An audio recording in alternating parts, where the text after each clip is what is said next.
December 1946. A corridor above the casino at the Hotel Nacional in Havana. The story says 20 American crime bosses checked in under false names that week, and that Frank Sinatra sang for them in the salon. It says cash arrived in envelopes, and that before the men flew home, they took a vote on the life of Benjamin Bugsy Siegel. That is the story. It has been reprinted for half a century. Almost none of it stands up in the files, and what stands up instead is a customs threat with a date on it. One note before we start: nothing anyone says in this episode is invented, and no living voice is imitated. Where the record is disputed, we say so plainly, because this story is built almost entirely out of disputes. 3 questions hold the whole case together. Did the bosses of the American syndicate actually gather in Havana in December 1946? Did any of them vote there to have Bugsy Siegel killed? And what force, on a date we can name, finally pushed Lucky Luciano off the island? Here is the legend at full size, as the mob books tell it.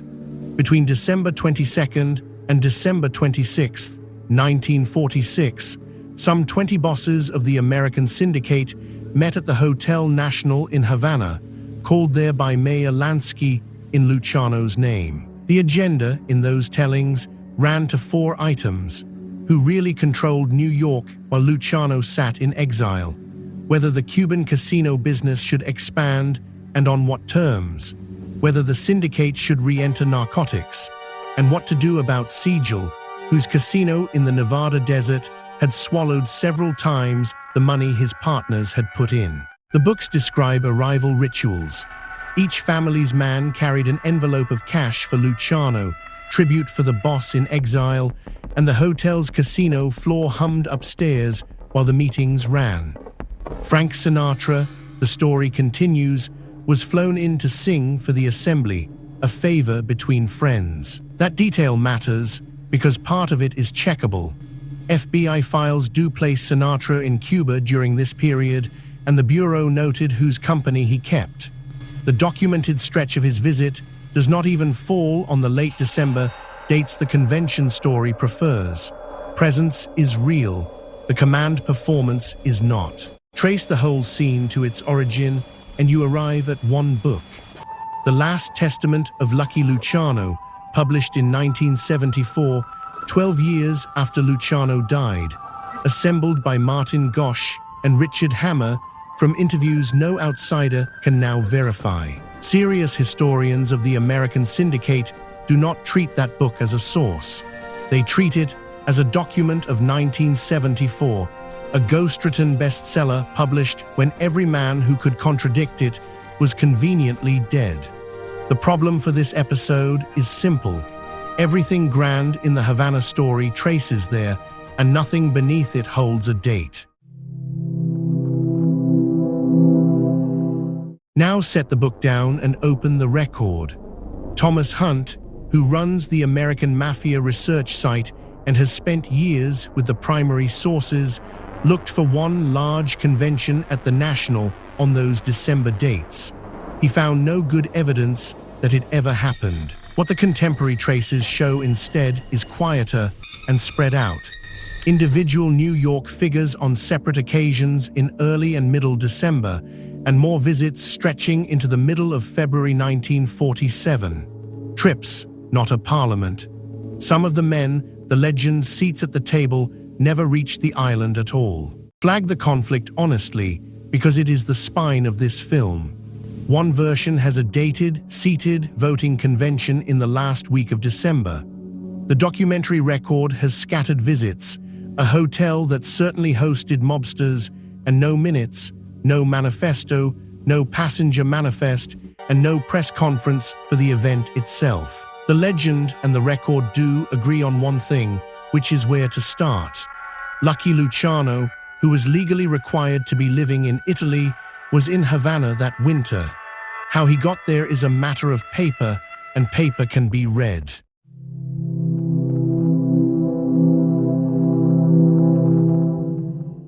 Start with the sentence. In 1936, After a prosecution led by Thomas Dewey, Luciano drew 30 to 50 years for compulsory prostitution, the pandering case, and went into the New York State prison system as its most famous resident. 10 years later, the same Thomas Dewey, now governor, commuted what remained of that sentence, on one condition fixed in writing. Luciano would accept deportation to Italy and never return to the United States. In February 1946, a ship carried him out of New York Harbor, and 17 days at sea ended at Naples. The stated reason was the war. While in prison, Luciano was said to have helped the Navy secure the New York docks in 1942, an arrangement the government later acknowledged and the newspapers later romanticized. Historians still argue about how much the help weighed. The condition on the commutation did not argue, it simply expelled him. The deal's paper side is worth pausing on because everything later depends on it. The commutation was conditional, revocable in spirit, and enforced by borders rather than guards. Luciano's freedom was a place on the map, and every month of 1946 he spent testing where its edges ran. Italy did not hold him long. Through 1946, Luciano drifted toward the Mediterranean's western edge, and by late October he was in Havana, received on arrival, the press noted, by Mayor Lansky himself. The address that would anchor every later legend was the Hotel Nacional. Havana made sense on the record without any conspiracy. The city's casinos ran on American money and Cuban licenses. Lansky's circle managed gambling rooms there, and the island was 90 miles from Florida, close enough to watch the business Luciano had left, far enough to be outside every American warrant. December 1946 is where the legend plants its flag, so read that month carefully. The arrivals that can actually be documented are small, spaced, and unglamorous. New York figures, a few at a time, across early and middle December, some staying days, some passing through to elsewhere. That pattern matters. A syndicate that needed to resolve 4 weighty questions did not obviously need a hall, a hotel block, and a singer. It needed conversations, and conversations leave exactly the kind of light, scattered traces that December 1946 actually shows. National itself deserves a word because the legend lanes on its architecture. The hotel was a licensed resort with its own casino, the kind of place where American gamblers were supposed to be, and syndicate men staying there drew no particular alarm that winter. That is the trap of the venue. Because the hotel plausibly could have held a convention, every later storyteller agreed that it did. Ability to host is not an attendance sheet, and no contemporary list yet produced puts 20 delegations in the building on the same 3 nights. One date in the legend is real. The Flamingos Casino was scheduled to open December 26, 1946, and it opened, and the opening was widely reported as a flop. A winter storm grounded the Hollywood flights, the hotel was not finished, and the tables bled for weeks afterward. Notice what that date does to the story. A meeting that ends on December 26th hands the bosses a deadline and a stage, a room where Siegel's fate could be sealed the night his dream opened in the desert. That is narrative geometry. It is not evidence, and no vote from that week survives anywhere. The envelopes are the legend's most loved detail, and the books even print a total better than $200,000 in welcome-back cash, which Luciano, still inside the books, spends on a slice of the National Casino. No ledger survives. No witness contemporary to December 1946 describes the envelopes. Later hands made it larger. A Cuban author in 2004 had the National closed to the public for 5 days, sealed against journalists and police, 500 delegates and 100 attorneys in residence. No paper supports any of that. Legends grow by accretion, and this one never stopped growing. The pressure on Siegel himself was not invented. His partners had put syndicate money into the Nevada project. The cost had run far past what had been promised, and men who lend that kind of money were entitled to ask where it went. That part appears in contemporary coverage. What does not appear anywhere in December 1946 is a room, a show of hands, or a decree. The discipline the legend loves to stage simply left no minutes. Between the audit and the bullets, the written record is silent, and silence is where the 1974 book planted its scene. If you want the syndicate's real Havana summit, look past any single week. The island worked as a standing rendezvous through that whole winter. Men came and went. The National and other hotels hosted them. Business moved at the pace of dinner tables. And February 1947 brought another documented cluster of the same faces. That version has no climax, which is precisely why it lost the storytelling war. A machine that hums does not sell books. A board meeting that orders a killing does, and the difference between those two Decembers is the difference between a file and a legend. Then the paperwork arrived, and the paperwork did what no ballad claims credit for. While Havana argued over how many bosses sat in the salon, a commissioner in Washington sent his warning through official channels, and the temperature on the whole island changed. Harry Anslinger had run the Federal Bureau of Narcotics since the start of the 1930s, and he believed, with missionary force, that Luciano was a narcotics commandant. Scholars have disputed how much of that was proven.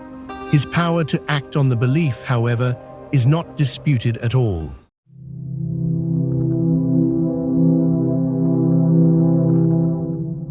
Through that winter, Luciano lived in Cuba more or less openly, and in early 1947, the New York newspapers caught it. The deported boss, visible 90 miles off the American coast, nightclub by nightclub, became a standing embarrassment to the officials who had released him on the condition that he stay in Italy. Washington had a lever ready, and the lever was not a courtroom.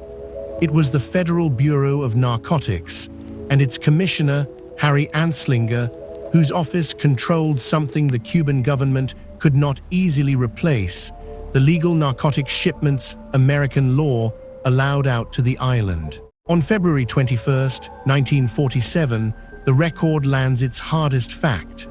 Anslinger told the Cuban government that while Luciano remained on the island, the United States would block the legal narcotic shipments Cuba depended on. No envelopes, no singer, no vote.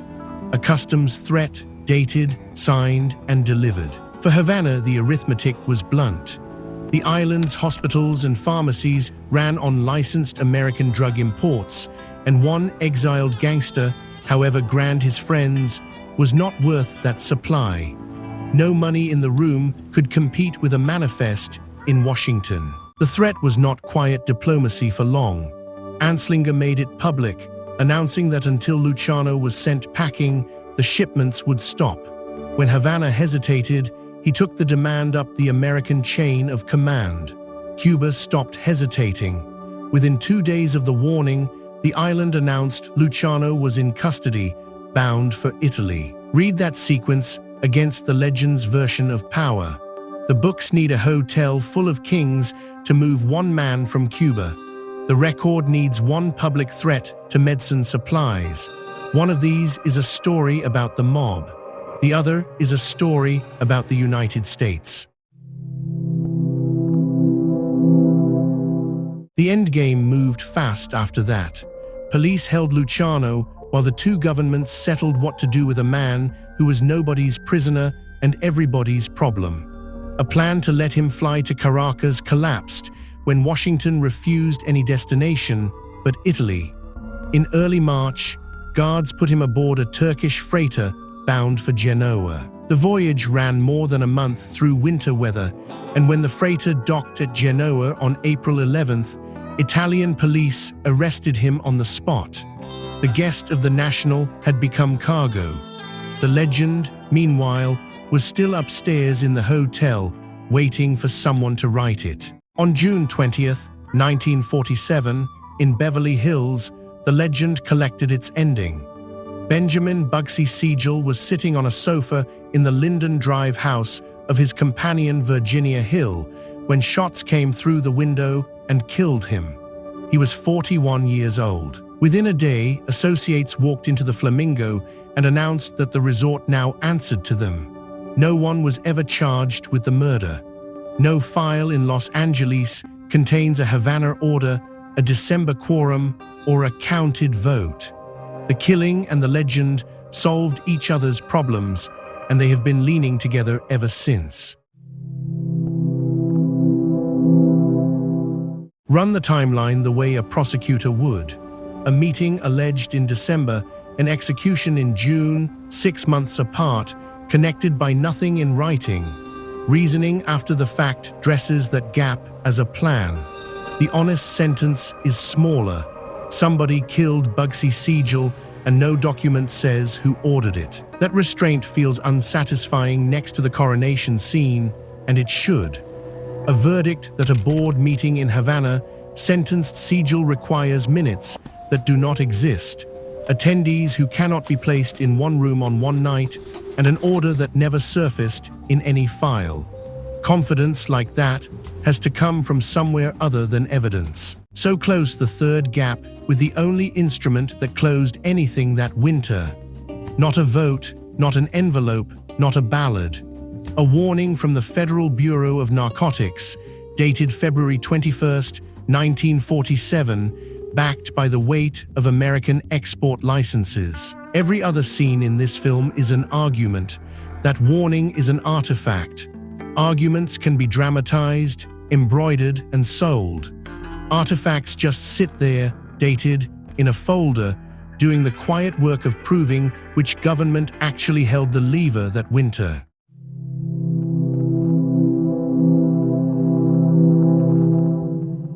Take stock the way an archivist would, question by question.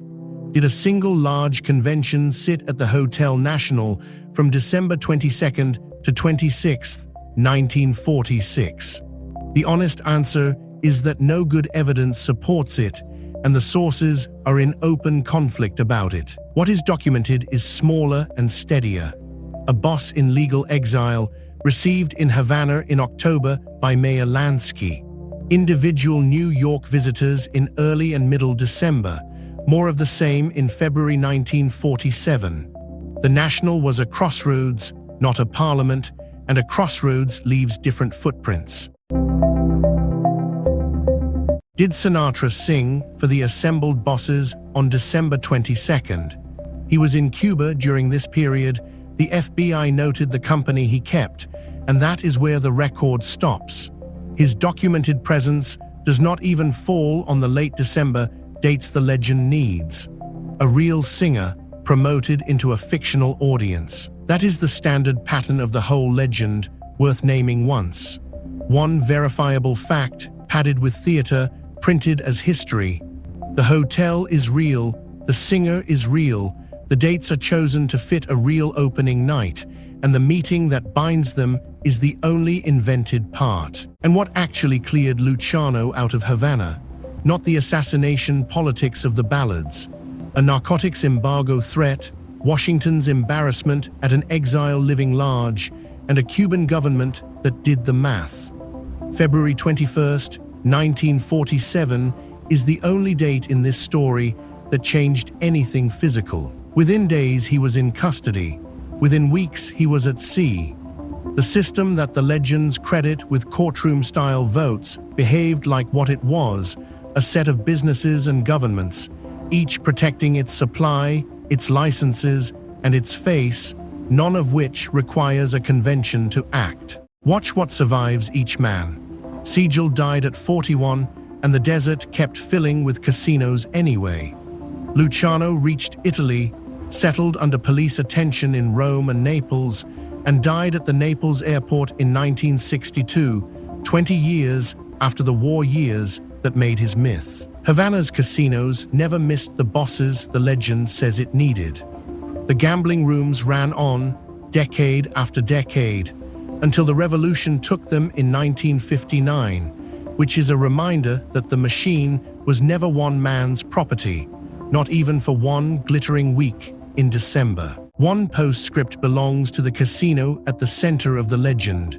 The Flamingo closed in February, reopened finished on the 1st of March, and by May it had shown a profit. Siegel's partners took it over after his death. The desert did not need a vote to become an empire. That detail indicts the legend's sense of motive. The men around Siegel were losing money on his opening night and making money by the following winter. Killing him may have been revenge, discipline, or something never named. It was demonstrably not necessary for the business, and the business is what survived. Why the legend wins in one cold paragraph. The convention is legible.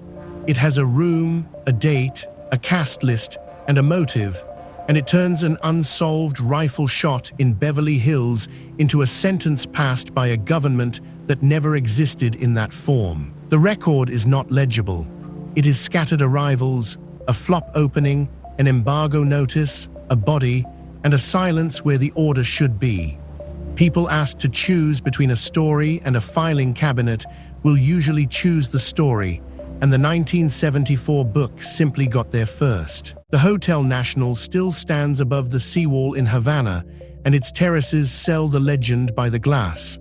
What actually happened there in the winter of 1946 is plainer and colder. A deported boss tested the reach of his condition, a city monetized his presence, and a bureaucrat ended both with a shipping threat. No vote survives from that December because no vote was ever recorded and none may have been held.